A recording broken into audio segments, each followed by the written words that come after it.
with more Supremacy 1914 videos. I'm sorry my mic is sort of crap today. I think so. Um, Anyways, let's get right into this. We're going to be going through another game, and this game will be a strategy guide, a general strategy guide, and a discussion for the wonderful nation of Spain. Now, Spain, as you can see, is a solid defensive nation. Right off the bat, it only has one land border with France that can be an active player, and everything else is far away thanks to our lovely little ocean and our strait. So, France economically starts out with two double iron provinces, one regular iron province, so that's 3 iron in total, 3 grain provinces, 2 coal provinces, 1 lumber province, and 1 fish province. Now, as you can see, the fish province is not connected to the Spanish mainland, so it slightly is going to take a little bit of work to defend. I usually see many people just going for Palma right away in like random games. I don't like that. It's scary. Anyways, so as you can see, our resources are pretty much we're lacking in gas and oil, as a few other nations in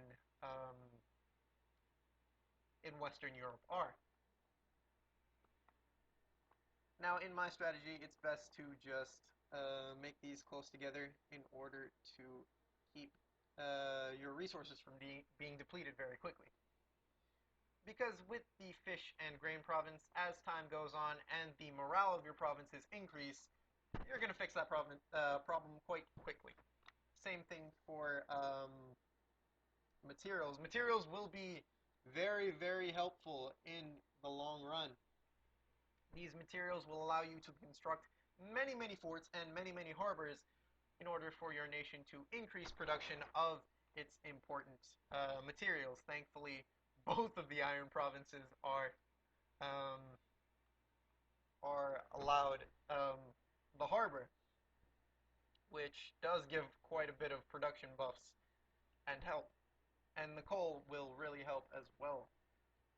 Now, the oil and gas problem seems pretty bad at the moment, but it's actually pretty easy to take care of. It's frankly not very much to worry about.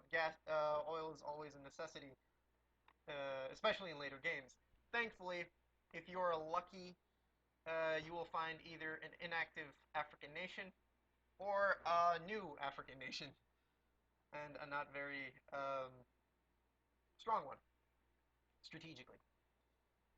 So it's best to possibly make a strategy to ally yourself with one of the African nations in the region and just go for one of them um, as a group. If you can't, and if these African nations are inactive, I suggest either going for one of the Algerias if you want to just shatter their morale completely and take their capital quickly. If you want a more condensed possibility for expansion later on, and if you want to stay generally defensive, you would go for Morocco. However, Morocco will definitely give you a hard time, as many of its provinces in the north are pretty much on the ocean, and that disembarking penalty will hurt your forces big time. Anyways, up north we have the French border, which is pretty peaceful. Let's see if that's not an active nation. Perfect. So it's best to just have your force up in these two provinces and just move south. I wouldn't even look that way into the Americas, unless you're really, really willing to go all the way over there just for random invasions. So anyways, this will be our main focus of the game. As we can see, there is one active player. There are 2 active players actually, and one is a new player. So this gives us a very nice opportunity to expand quickly and wonderfully. So it's best to just shoot this person a message if it's the opposite, and vice versa if possible, and just go for that. I see many players going for Portugal, and while Portugal is nice, it has two fish provinces, one grain province and one iron province. I don't necessarily recommend going for it straight away because there is nothing you actually need that's in Portugal at this very moment. You have everything that you can possibly need. The fish and grain province, the problems, as I said before, will be overcome in the upcoming days.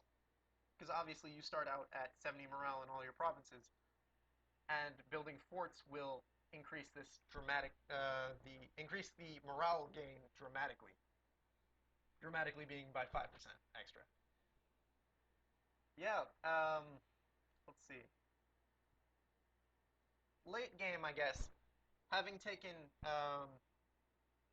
Morocco or West Algeria or anything in Africa, it's best to just focus on having your territories protected, and I guess thanks to the Strait of Gibraltar in the middle, possibly focusing on battleships to defend your lands better.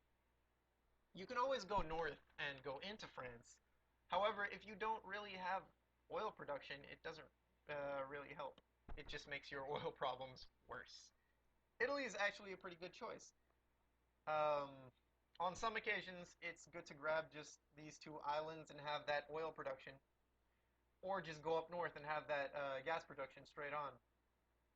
Maybe make an alliance with France, and we have France as a player. Best thing about these day one games, anything can happen. So it's best to just either wait or just completely go for it. Excitement. Let's see. Yeah, I would think of going for harbors first. Could I go for harbors first? Depends on the lumber availability. I could get two harbors up, and the rest could be fortresses. Yeah, that's a good idea. It's a pretty good idea. So we just grab some lumber up here.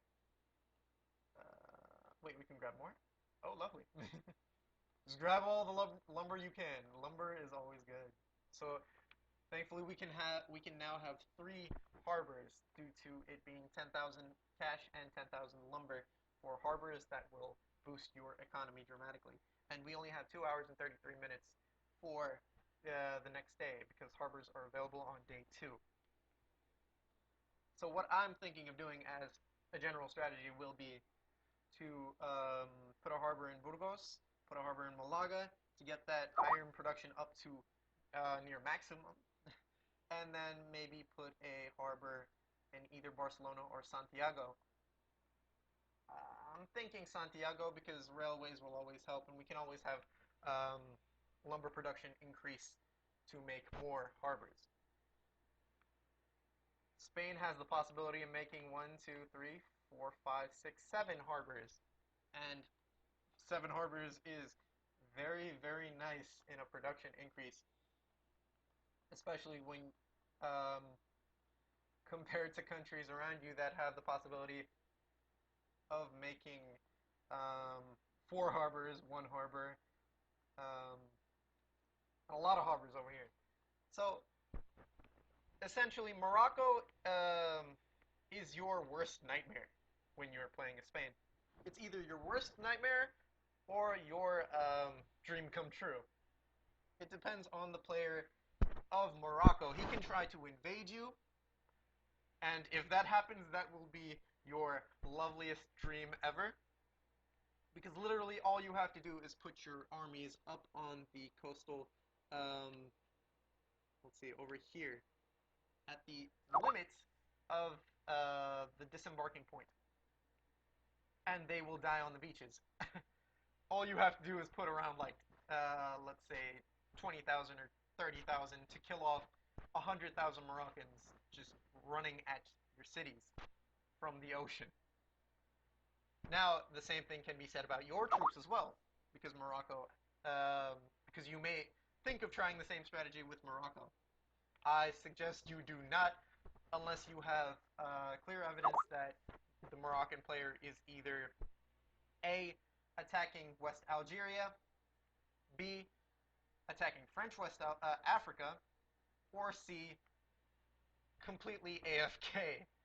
And even if he is completely AFK, I suggest doing it intelligently and going for either Morocco, or Marrakesh, Morocco, because then you have the possibility of landing first and not being killed, um, hitting the cities on the coast.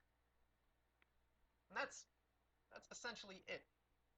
I've taken into consideration the possibilities of building armored cars, and that will definitely be helpful. Thank you, Karl Rove, for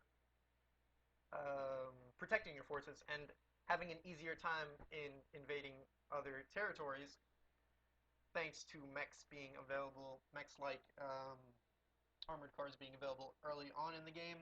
So I'm actually thinking of building a motorized unit of armored cars right here in Madrid. Yeah, I should probably make that level 2 just in case. And that's basically it. You don't have to try for a very diplomatic strategy in as Spain. However, diplomatic strategies don't always hurt. You can always have good relations with France and have that demilitarized zone you always would like to have with the French border, since you both would like to work and worry about other things, such as three nations possibly attacking you or um, being invaded by multiple African countries. So yeah, that's pretty much it for Spain. Thank you very much for watching. Like and subscribe for more, and I will see you all later.